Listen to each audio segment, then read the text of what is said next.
Sri Rangana Sargopetindra Trishtam Lakshmi Narsimha Karnaikapatram Sri Rangavira Raghurat Sargopahridayam Vedanta Desiketindra Maham Prapatye Srimad Rangachadari Samyavarad Laptamantattvayam Srimad Veera Rahutvahatya Sarad Padaravinda Ashrayam Srimad Vedamsayate Desigare Garunya Vikshaspadam Seve Rangadurina Sasanosam Narayanam Yoginam Srimate Lakshmi Narasimha Divya Padaka Sevaka Srivan Saragopa Sri Narayana Yatindra Mahadeshikaya Namaha Vedanta Desigate Kadakshalabda Trayanta Saramanadyam Gudam Buddhagrayam Narayanadyedi Durya Kripabhishiktam Sri Ranganada Yatishekaram Ashrayamaha Srimate Lakshmi Narasimha Divya Padaka Sevaka Sri Vansaragopa Sri Ranganada Yatindra Mahadesikaya Namaha. Thanks for all of you assembling here. Today's story is a very unique one in the Sam storytelling session, and we're going to see the story of creation.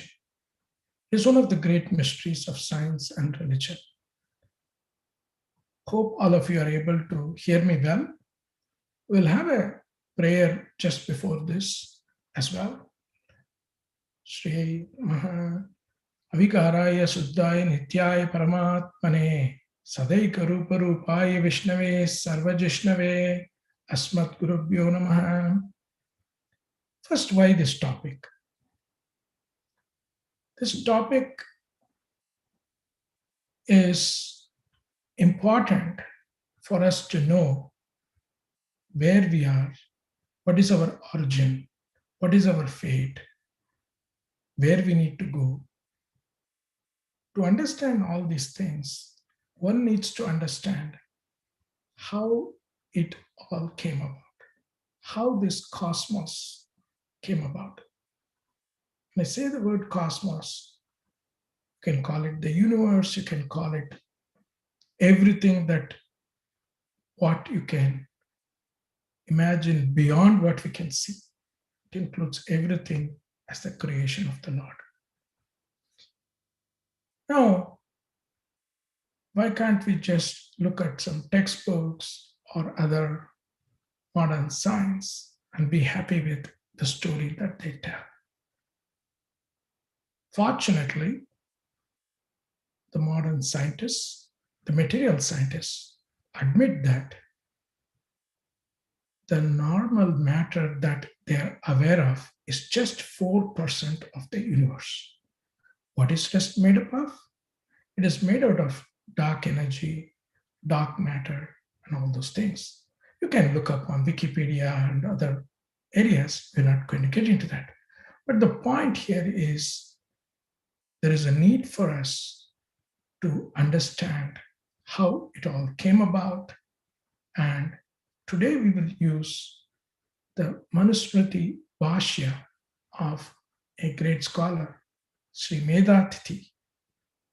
It is translated by Mahamahapadhyaya, Sri Ganganajja. Anecdotes from Sri Vedavyasa's Mahabharata also will be used based on the translation of Sri Kesari Mohan Ganguly, and Parasara Maharishi's Sri Vishnu Purana also will be used here and there. There are very many scriptures. We have chosen this because it is a sequential work which is able to outline the structure of creation. When you say creation, there is one story here, another story here. We have to collect all the things, and it creates some challenges. Today's story is easy in some sense, in the sense it's a 50 shloka narrative. What we're going to do is we're going to just take the time very quickly to read the key items from the slide itself and also understand why it is so. All right? Without further ado, let's go on to the first. On the top, you will see there are 5 sections that are mentioned. We have broken the entire presentation into 5 different sections. Section 1 talks about the appearance of the cosmos, how it first appeared. That's not sufficient. There was more development needed in the form of cosmic development. Then there has to be actors like you and me and us, everybody in this playground. So, how the cosmic playground came about, how that was configured and set up. Then finally, how this journey, just self propagation of life happens and how it continues is also an important element. We're going to see that. Then finally, just like the appearance, the disappearance of the cosmos. This is how we are going to, have the big picture. And let us start with the first part. In Sri Sampradaya, we sincerely believe that everything is done by both the Supreme Lord as well as Mahalakshmi, the divine consort. He is the creator, she is the creation. Sri is the earth, Hari is the support of it. He is the desire, Sri is the fulfilling wish. Now, how did it all begin? Is symbolically, I'm calling it the cosmic dawn, just like the sun starting and beginning to show the rays. How did it all begin? This cosmos was in existence in the form, as it were, of dense darkness, unperceived, undifferentiated, incognitable, hence incognizable, as it were, wholly merged in deep sleep. We can't make anything out. There was nobody to even make it out. And you can't say it is this or that. There was no sun, there was no moon. Only thing we can say is that is the cause of this cosmos. That's it. We can't say anything more. And only description is it is dense darkness. Verse 6, thereafter, the Supreme Being, who is self-born, unmanifest, bringing into perception this cosmos, he came to be, dispelling ignorance and having his creative power operating upon the Mahabhutadi and other things. What is he doing? The Supreme Lord decided, okay, let me now create the universe. So for that, he applied the creative power, the creative energy, which is also called as Maya. And this divine energy of the Lord is operating upon the primordial elements, and the beginning started. He who is apprehended beyond the senses, who is subtle, unmanifest, and eternal, absorbed in all things, and inconceivable, appeared by himself. This is very important. Appeared by himself. There was no force on him. Nobody said, or no condition was there. It is all his own wish that he embarked on this journey. Just a second, sorry. Apologies for that. So let's proceed further to the next slide. Proceeding further, desiring to create several kinds of created things, he in the beginning, by mere willing, produced out of his own body, apaha, and in that he threw the seed. What is the main concept here is, he did not do some work with the hand, like digging or doing some work with the spade or anything like that. It is just mere willing. And out of his body, what is out of his own body? There's no body, there's nothing here. He can't have a body. What is described as the primordial matter, which is considered as his body here. Why? Because it is following the wish of the Master, the Supreme Lord. So hence, it's applied in that way, right? Now, that seed which he threw into the Abha. Abha typically is water, but here it does not mean the ordinary water. So I'm letting it, imagine this is the primordial water, that is some cosmos water that we can't imagine at the moment. The seed, that seed which the Lord threw in, started growing and became the golden Brahmanda, resplendent like the sun.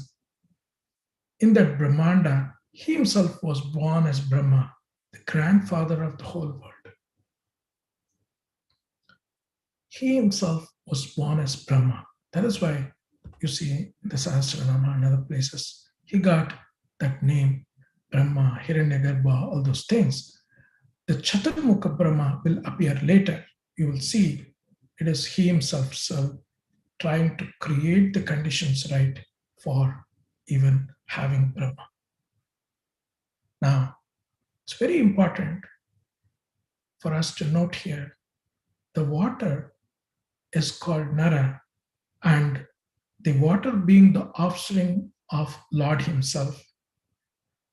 Since the water was the original residence of that being, he on that account is described as Narayana.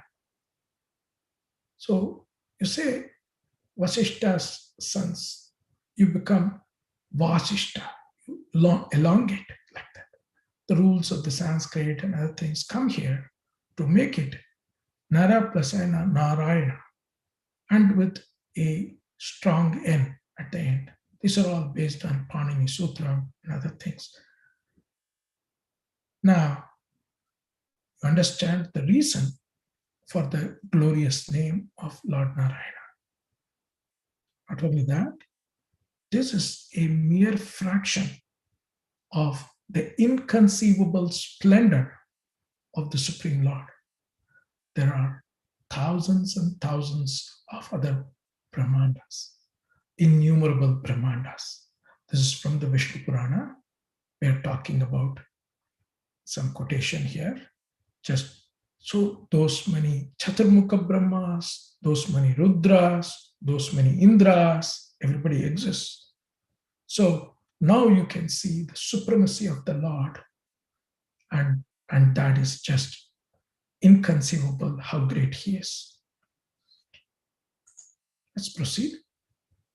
The Supreme Lord dwelt in that Brahmanda for a year. Himself, by his own thought, divided the Brahmanda into two parts. Here, you can think of it as two different dimensions and some higher dimension and so on. Out of the two pieces of the Brahmanda, or the cosmic egg, he formed the heaven and the earth. Between them, all the other things formed, like the Akasha, the 8 quarters, and the eternal receptacle of water. Now, just wanted to mention, on the right you see the picture of a bubble. This is the description coming out of the Vishnu Purana. Just we are referring to that. It says how the Brahmanda gradually expanded like the bubble of water. And how long this took? It took some time. That is what verse 12 talks about. The full development took an year. So he dwelt, the Supreme Lord dwelt in that year, for a year within that, before he took some action to bifurcate it.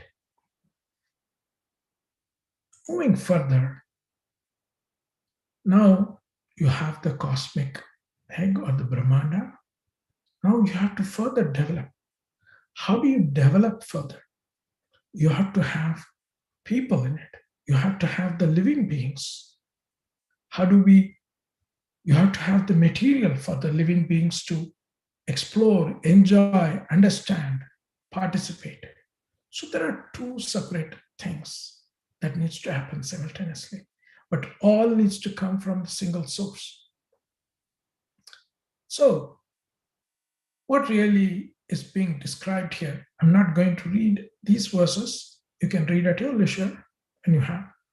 But the key thing here is having combined, the verse 16, having combined the subtle components of the said six principles of illimitable potency with their own evolutes, he created even all beings. As that's me. The principal six categories of tattvas are enumerated here.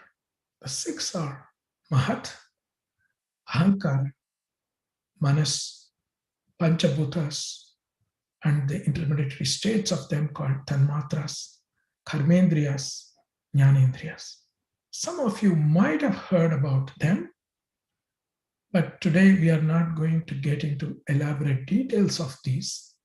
Only thing very important here to mention, you see the three in verse 15, three constituent attributes. They are called the sattva, rajo, and tamo gunas. And these are part of the ahankara. And then it carries over into all the creation. So it is a sequential derivation of all these elements, and it is beyond the scope of this simple presentation which is giving you overview. But it is sufficient enough to know that these are the key elements that are coming together to give and make the cosmos around us. Now, moving to verse 20, among these elementary substances, each succeeding one acquires the quality of what precedes it. And each elemental substance is endowed with as many qualities as the place it occupies. Basically, Akasha is first. It has one quality. Vayu comes, if you see below. Vayu comes below. Vayu has two qualities or properties. Agni comes third. It has Shabda, Sparsha, and Rupa. Apaha, that has Shabda, Sparsha, Rupa, and Rasa as its properties. Prithvi has also Gandha along with it. Now, what is that? What is all this? Does it mean anything? It has very, very deep meaning. Just I want to mention at the bottom of the slide, you will see some of the correlation to even the modern science and other things. For example, in quantum physics, there's a concept called wave-particle duality, and scientists think it's a great thing to have known about it. Just how easily they passed the light through something called double slit experiment. They saw it is coming as both wave and particle, and they were surprised. But here, imagine Agni to be the light, and imagine the Shabda, or the vibration, or the wave nature, Sparsha, or the touch, or the particle nature, is already described as part of it. So it is such deep things are very casually said everywhere. Even, for example, Akasha is not just absence of everything. There is no place in the universe like that. That is what scriptures say. It's filled with Akasha everywhere. And there is Panchikarna and other things, but let's say Akasha is not absence of anything, but it's a positive entity. So it's like whatever, vacuum energy, etc., that we need to figure out. Okay, the modern science should be subservient to the transcendental science and in fact help it. And that is the correct purpose of all human endeavor. But anyhow, I hope that gives some motivation for some of the young minds here to research further, understand, and postulate further. Going forward, creation of composite bodies. Okay, now all the ingredients are there.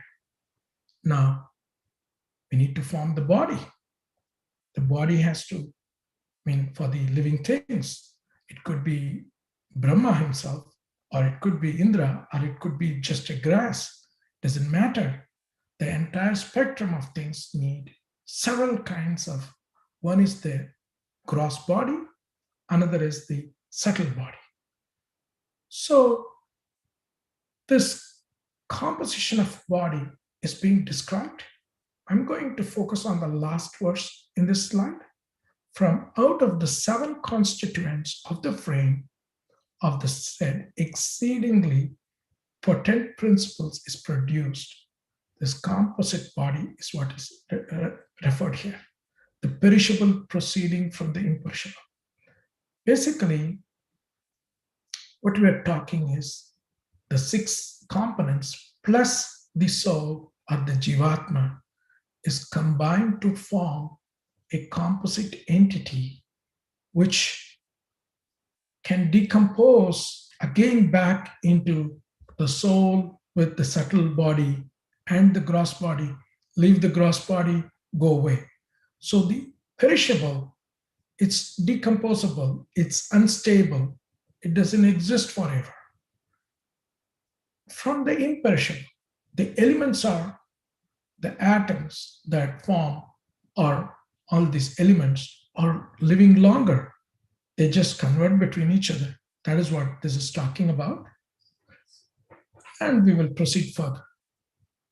Now, Lord has created the cosmos, created the right conditions. Now he is saying, all right, let me appoint somebody to take on rest of the things. So he's creating an agent, and who is going to be the Chaturmukha Brahma. Let's read the verse 11.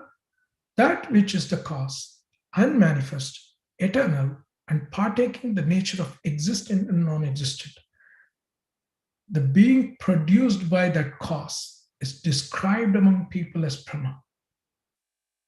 So why this kind of very complex arrangement and description in these translations is because these are very advanced things.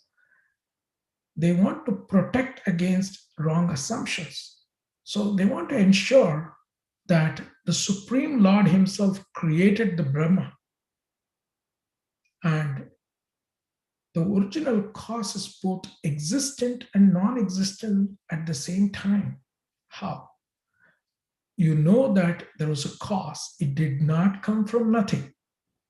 But having said that, you can't describe that cause, which is inconceivable. So they call it with both names. And that created the Chaturmukha Brahma. Now he has the world, he has all the ingredients ready. Now he has to begin the process. So Brahma now comes. Now, Brahma does not have the knowledge. We're going to see that how he's going to get the knowledge in a second. But before that, at the outset, Brahma designated distinct names for all the things and devised the acts and laws on the basis of the words of the Veda. So imagine somebody is manufacturing something. They create a manual, user guide.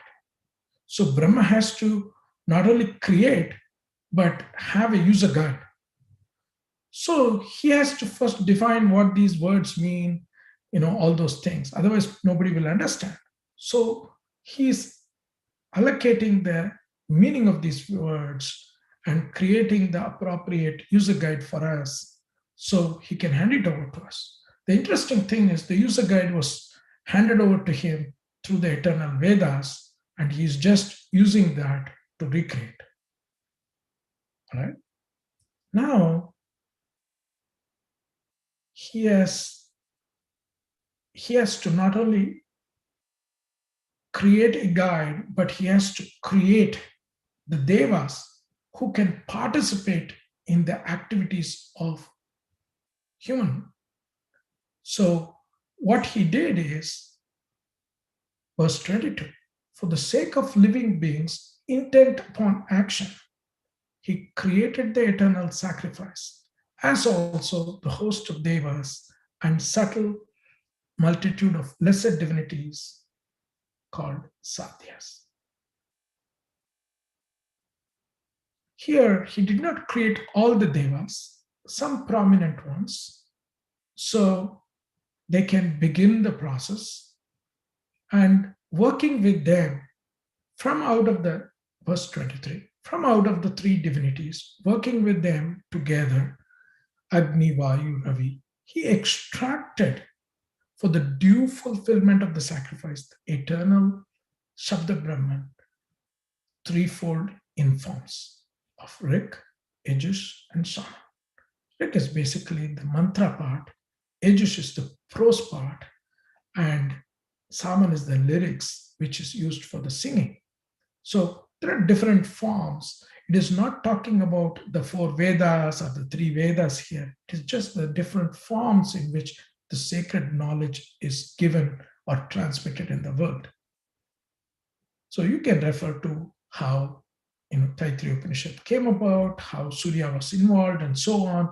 So all these Drishta Rishis bring that knowledge back to human beings in some form, and we are not going to get into description of those because our focus is on the cosmic creation. All right, now he created some devas. He created and extracted the form of knowledge that he can hand out to the people in the future. Now he has to create a place for them. Of course, he did some, place for the devas already, but here the celestial systems, there's the verse 24, he created the celestial systems with the revolution, rotation, with the moon, the rivers, the ocean. There are many, many things needed for life to sustain. We don't appreciate that many times. The probability of these occurring by chance is so remote. It should not be too far from sun. It should be not too. So they chose the right place. Then they shaped it a little bit, and that is what we have as our biohabitat. We're going to get into that in a bit, but the idea is here. He created. Now he can't create millions of these living beings and millions and millions of them, billions rather, in this world itself, and we don't know, including plants, it's just enormous because 80% of land mass is made up of plants, and just the animals are very less.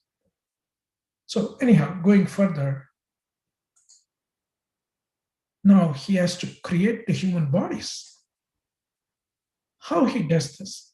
He has to give them some experiences. He has to give them the discrimination. Otherwise, all the value of the knowledge and the user guide is meaningless if the users can't understand. So, being desirous of bringing into existence these creatures, he created this entire creation comprising of austerity, speech, happiness, desire, and anger, etc. So there are states of mental states, you can say, that needs to exist in the subtle body because these are experiences. There is nothing called blue color in an object that you see. Blue is just the connotation of some wavelength of material that you experience. So all those things have certain states to say, okay, this is the word, this is the state, etc., etc. So the mapping, the mental state to recognize these, that is what is being discussed here. So those were also defined. And then when you want to allow somebody to follow something, the person has to understand what is right, what is wrong. Because the same action performed with a different intent at a different time mean completely different. For example, for due discrimination of actions, he differentiated virtue and vice, and he connected these creatures with such pairs of opposites as pleasure and pain and the like. For example, Ekadashi, you're supposed to fast. The same eating, which is good, If done in excess is bad, if done on Ekadashi and unforbidden times or forbidden times are bad. So link it to the consequences of pleasure and pain, either directly or through the karmic residues. I'm going to see more of that in a second. So see the structure, how beautifully the creation flows here, right? Now, all right, we saw about the human and the living elements. Now, the world has to exist for us to experience all these things. Somebody has to be the bhokta. I mean, somebody has to be the bhogyam for the bhokta. So that continues to evolve out of the elemental substance. The minute perishable constants of the elemental substance that have been described, along with those previously mentioned, this whole cosmos come forth in due order. So that's what is being, just the material part continues to evolve on its own since it has been set in motion. All right, then it does what it has been set through its properties. What is very important is all the ingredients are there. They say Brahma writes your talayartha or life, how it is. It's not really Brahma himself. Each being, when created again and again, when given the bodies again and again, naturally conform to the same act to which the Supreme Lord has first directed him. This is the meaning of it. Basically, you have to read the detailed commentary of Bhashyas to understand all these many times. Here, the karmic residues decide what bodies you will take, and that is what is being described. Whether it is the hurtfulness or the harmfulness, and all these tendencies are part of the propensity of those bodies that you take. And an example is given how you can imagine. Just as on the approach of the turn of the seasons, each season by itself acquires its own seasonal characteristics. Similar way, you actually, the soul, the Jivatma, through its own actions, decides the Deha Yatra, or the flow through the journey. That is what is described. Okay, all great. Where are we? Where is the action? Okay, now you have to create innumerable beings. This is part of the Purusha Sutram. Sorry for the typo. It should be Virat Purusha and Swayambhu Manu. So the Hiranyagarbha, having divided his body into two halves, or the Brahma, you can say, divided the body into two halves, with one half as male and other as female, produced the Viraj, or the Virat Purusha. Oh, best of twice born, know me, the creator. This is Swayambhu Manu speaking in first person. He's narrating this whole thing as part of the Manusmriti, and this is what he's saying. He's telling here, and oh, best of Brahmanas, know me, the creator of this whole world, to be that whom the said being Viraj himself created after performing the austerities. What is the austerity? What is the yajna? Described in the Purusha Sutta also. That is very deep, mysterious meanings here. We are just glossing over all these things. Now, Swayambhu Manu is created. Swayambhu Manu comes and says, being desirous of bringing into existence the various kinds of created beings, I, the Swayambhu Manu, at the very outset, in the beginning, performed most arduous austerities and called into being the 10 sages. The sages are listed below in verse 35. He created the sages, the famous Sapta Rishis and everybody. We all originate from the Rishis and we owe them. That is why when we do the Abhivandanam, we refer to our origin from some of these Rishis, and that is what Swayambhu Manu's creations were, these rishis. Now, rishis themselves were powerful, and they created additional manus, the devas' habitations, and also other great sages, right? All very powerful. And further, they called into being the yakshas, the rakshasas, pishashas, gandharvas, so on and so forth, asuras, name it. And just imagine the lokas. There are 14 lokas, and we are existing on Bhuloka. The rest of the loka, very beautifully described. Narada narrates some of these things in the Vishnu Purana. Parasara Maharshi defines how, where you can walk is the Bhuloka, what is the Bhuvarloka, what is the Suvarloka, all these things in detail. And what I'm showing here is the depiction of Meru and all the 14 dimensions typically on yantras. Here, just concentric layout of the 14 lokas mentioned at the bottom. So then you see from the top, you see this is a kind of a projection that this sacred geometry has in it.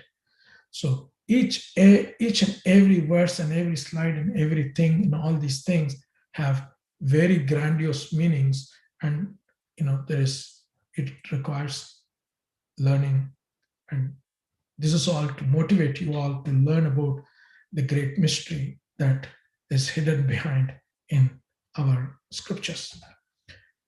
Now, at this point, I just want to pause. Okay, we are telling Devaloka, that Loka, this Loka. Has anybody gone there to see? Tell me who can tell me about it. Let's take a little bit, because it's story times, a little bit of a story here, right? We all know Pandavas were exiled. And as part of that, they were sent to the forest, and they resided in a forest called Kamyaka. In this forest, they were planning to go on war, right? Because they know that the Kauravas are never going to give the things. So Vyasa knows only with the celestial weapons Arjuna can defeat the Kauravas, or at least he needs that for moral support, maybe. So he says, he comes to the forest when they are saying, it is called Vanaparva, and he shares one of the great mysteries called Pratismriti. This Pratismriti mantras he gave to Yudhishthira and says, Yudhishthira, preserve this and give to Arjuna. Arjuna will use this so he can use this to reveal the whole cosmos, whatever he wants, according to his skill and capability. Arjuna goes, learns this from Yudhishthira, practices severe austerities. Arjuna was previously Rishi, Nara, as part of the Narayana. You might have learned already some of these in the previous Sam storytelling sessions. Having said that, he practiced a lot of austerities. I'm not going to go into the story where he meets Shiva, hits the Varaha and all those. But the point here is, at the end of that, he is ready for going to Indraloka to get the secret. He meditates and think about all these things, and as part of the revelation, Matali, the charioteer, the celestial charioteer of Indra, brings the beautiful celestial car. We're not going to read everything here, but the most important thing is it is furnished with powers of illusion. The car was drawn with such speed that I could hardly mark its progress. Now you may say, hey, was Arjuna the only person to see? Absolutely not everybody can see. On the right side, you will see even devas and danavas are not competent to ride this car of Indra. Who does not have the ascetic merit, is not competent to even see or touch this car, far less ride on it. Now, anyhow, going further a little bit, let's read the underlined section. After he had become invisible to the mortals of earth, he beheld thousands of cars of extraordinary beauty. And in that region, there was no sun or moon or fire to give light, but it was based on the light of its own, okay?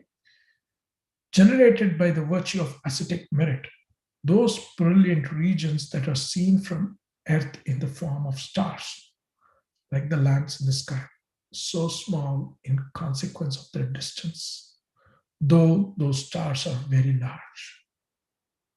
That's what we are talking about. And there are beautiful concept of relative time. Arjuna really comes back. He has lost 6 years on earth when he had hardly gone for 6 months, and so on.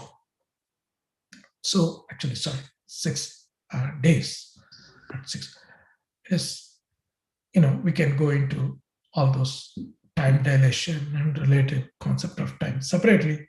But the most important thing here are the description of some of the things that are part of the creation. Just I want to mention that. Let's continue this little bit. Matali again took him further. He went through successive regions of heaven. So it's not like there are gradations, and there are some regions which get destroyed in sub-time cycles, and even Indra and others go to higher regions so they don't get destroyed, and so on and so forth. There are, many things to learn about the lokas, the time cycles, and other things. Now, okay, can these devas come to earth? Okay, you said how Arjuna went. The same Vanaparva, couple of chapters later, Yudhishthira repents for playing the dice and all the things. So he's provided the story of Nala Damayanti. And here we are talking about very beautiful part. Damayanti want to marry Nala in the Swayamvara. That is the background for this part of the story. And all the deities, the Indra, the Agni, Varuna, etc., make themselves exactly like Nala. Damayanti can't make out who is Nala. They did not present themselves as Indra or Agni or something. Everybody just made themselves look like Nala. So they got 1 in 7 chances or whatever to be successful. So then Damayanti said, she pleaded, and because of the chastity and purity of her, the deities, devas, revealed themselves. That is what we are going to read, the bold one. And thereupon she beheld the celestials unmoistened with perspiration, with winkless eyes and unfading garlands, unstained with dust and staying without touching the ground. These are some of the symptoms through which Damayanti eliminated, oh man, this guy is not having any wink in the eyes, this guy is not touching the ground, so he cannot be Nala.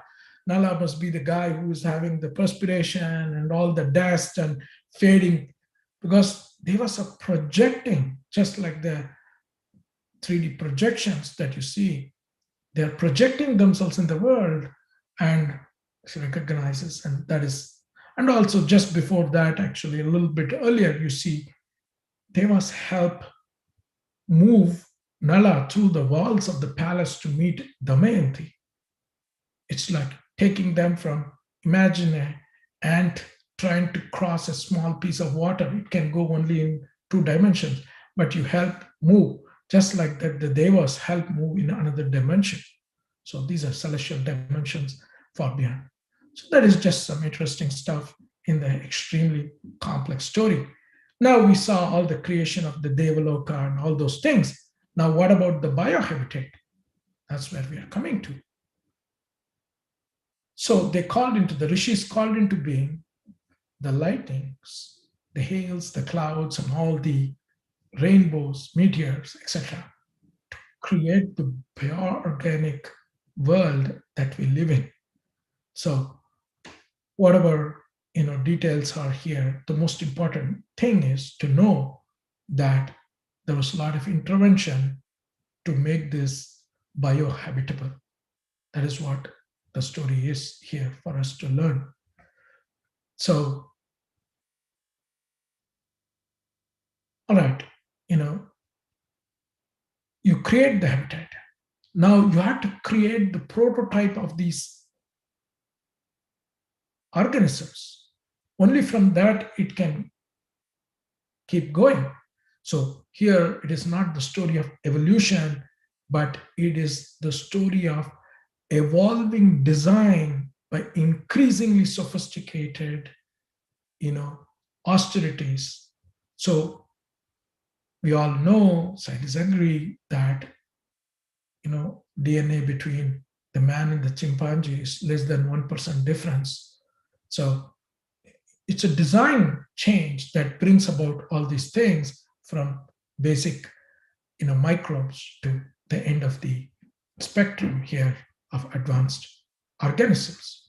So what is being told here is a summary of what is going to come. So the rishis created these templates and bodies and probably DNAs so these can self-propagate. We do not know exactly, so I'm just putting the words that are there. This is up to all these young and bright minds to figure out what all these things really mean. And I will let you all figure the details and the mysteries on your own with the help of the acharyas and the parents and gurus. In this manner, on the right side, verse 41, in this manner was all this movable, immovable, called into being by the rishis through the force of austerities. All right? All under the direction of Swayambhu Manu. We're talking about the first Manvantra, subsequent will be under subsequent Manus. We will see which Manvantra we are living, etc., in a second. Right? So, how did these beings replicate? Very quickly, we need to understand how these beings replicate. So, these beings replicate. Let's read 42. That kind of action which belongs to the several beings have been described here. I'm going to now explain the manner of their birth, how the proliferation happens, replication happens. Some are viviparous, like the man, born out of the womb. Some are oviparous, right? Like the crocodiles, serpents, and tortoise and other things, coming out of the egg. Some come out of the cocoon, like the bugs and flies and other things. Some come out of even water vapor, hot water vapor. That's what it meant here by from heat. So microbes even live there. Now you can ask questions. Hey, do you really know microbes exist? Or at least for this, we're going to talk about that in a second in the next slide. But let's focus on the story. In addition, there are plants, seeds, and slips, and there are different names for each one of them. Bear with me, some formatting issues here and there, but you can read. The last verse there, 49, is important. All these vegetable beings are invested by manifold darkness. The result of as a result of their acts and possessing inner consciousness, they are affected by pleasure and pain. There's a beautiful, Brihu Bharatwaja Samvadam in the Mahabharata again, discussing how, plants have life. And you all know Sir Jagadish Chandra Bose also set up some instruments, cryograph, to detect some of these movements and prove they had pleasure and pain. But anyhow, again, continuing further. So So far we saw this, but let's talk about, do they know about the genetic engineering? So let's see some evidences of it, and also about the minute microbes and other particles. So quick glimpse into, again, the Mahabharata here. We know Vasishta himself, who is the original descendant, came through, Mitra Varuna,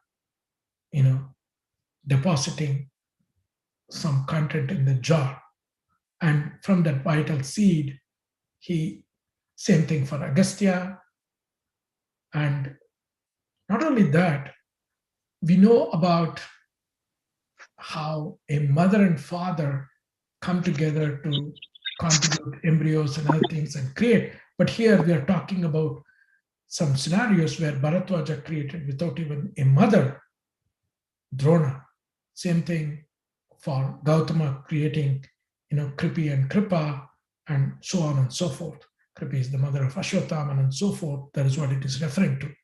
Not only that, these rishis are really phenomenal. So in the initial stages of the Sarga and Pratisarga and other things that we go through in the Vishnu Purana, you see Vena, a very bad king, was there.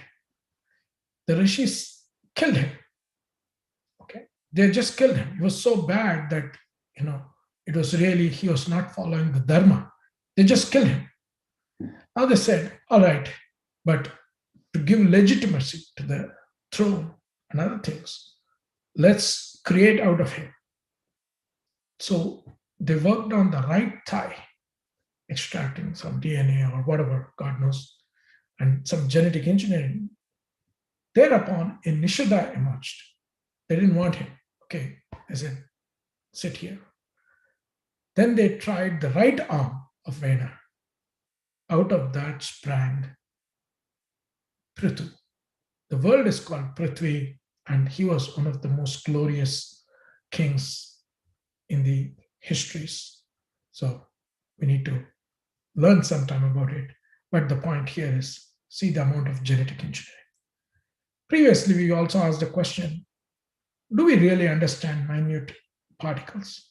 These are quotations just for you. The constituent elements of the body, which serve on the right side top, which serve diverse functions in general economy of the body, undergo change every moment in every creature. There's a change in the molecular level and deeper than that, every single moment. Those changes, however, are so minute that they cannot be noticed. The birth of the particles and their death in each successive condition cannot be marked. How's it like? These are like the flames coming out of the lamp. You can't notice that it is burning new air, new bit of wick, new bit of oil. You can't see. Only the oil is reducing. It's all changing. It's different, but you can't notice by the visually. That's what they're describing. There are such things happening in your own body. That is what is described. Let's go to the minute beings very quickly. There are many creatures that are so minute that their existence can only be inferred.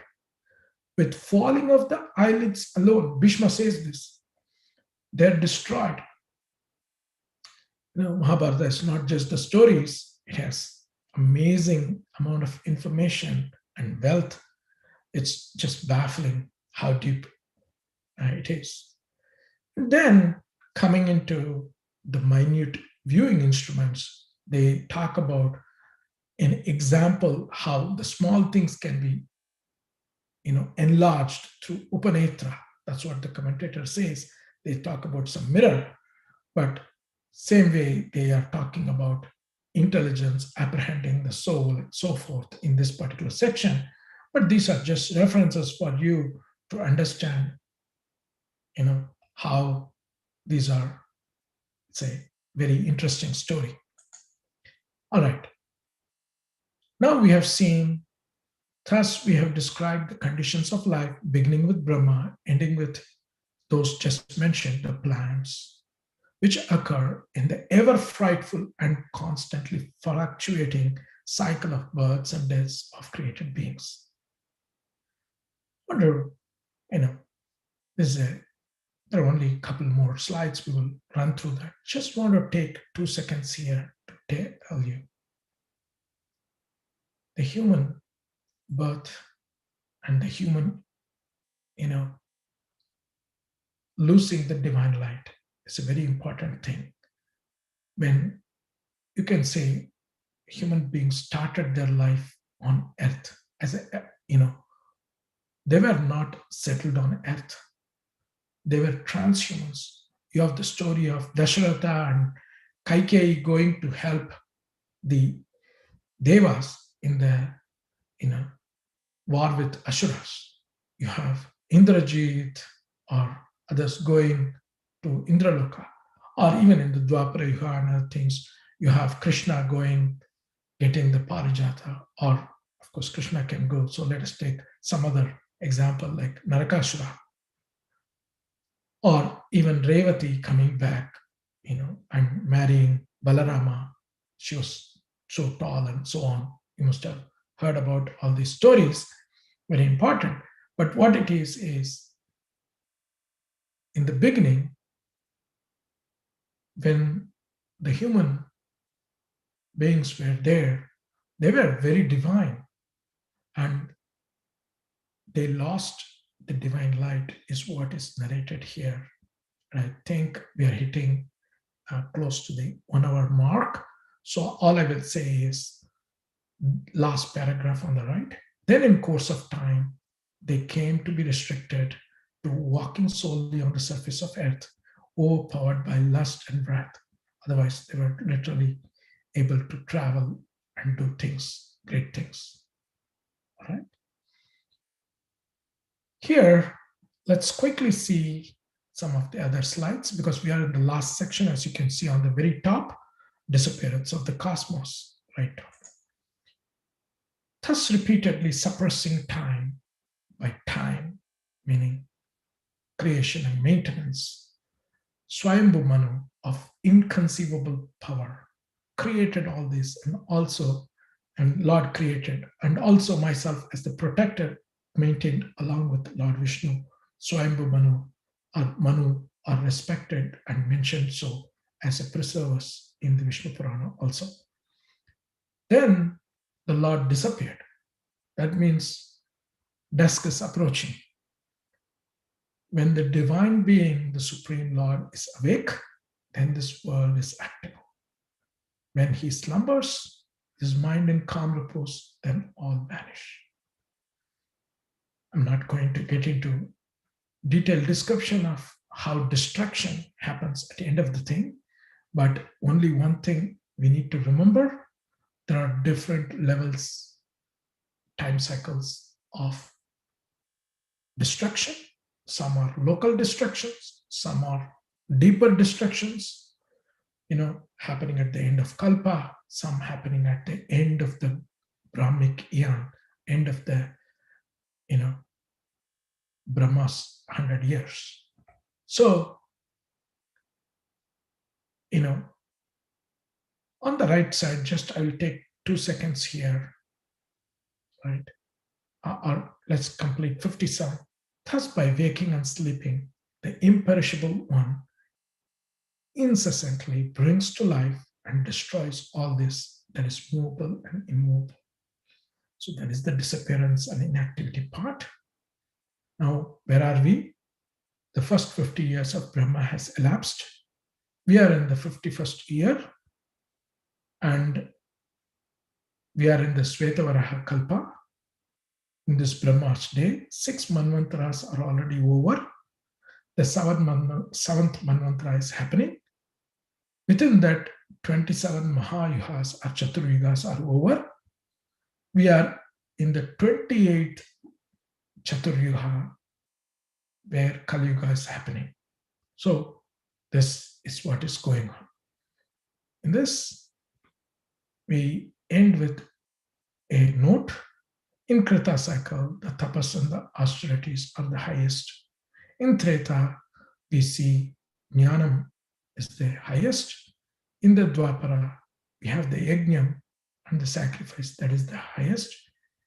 Here in the Kali Yuga, dhanam, it is like service.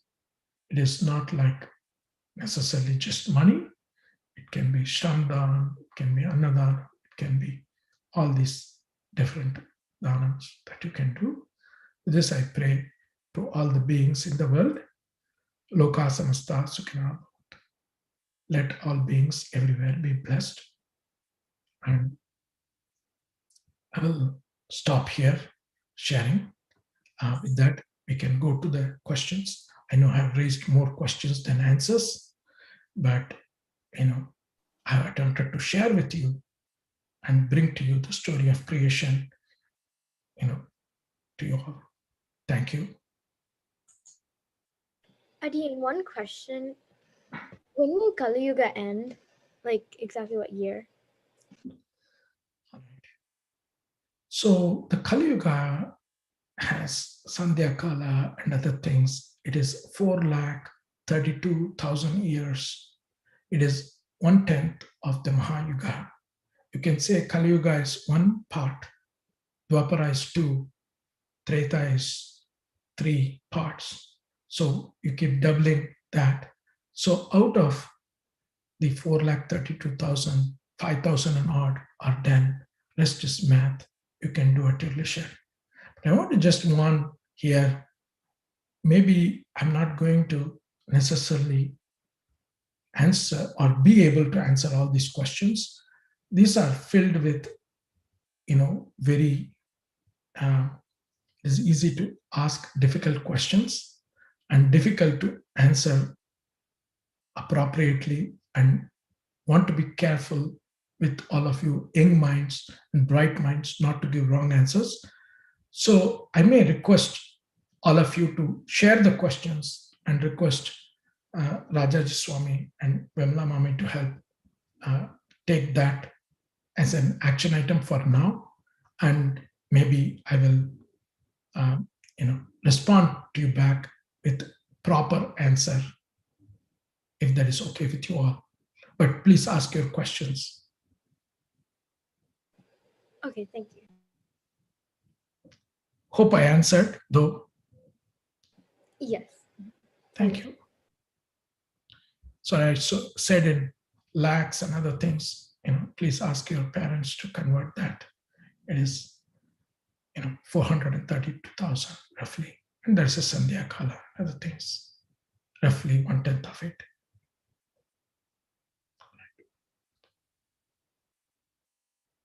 Any other questions? Or there are too many questions. I don't know which one is.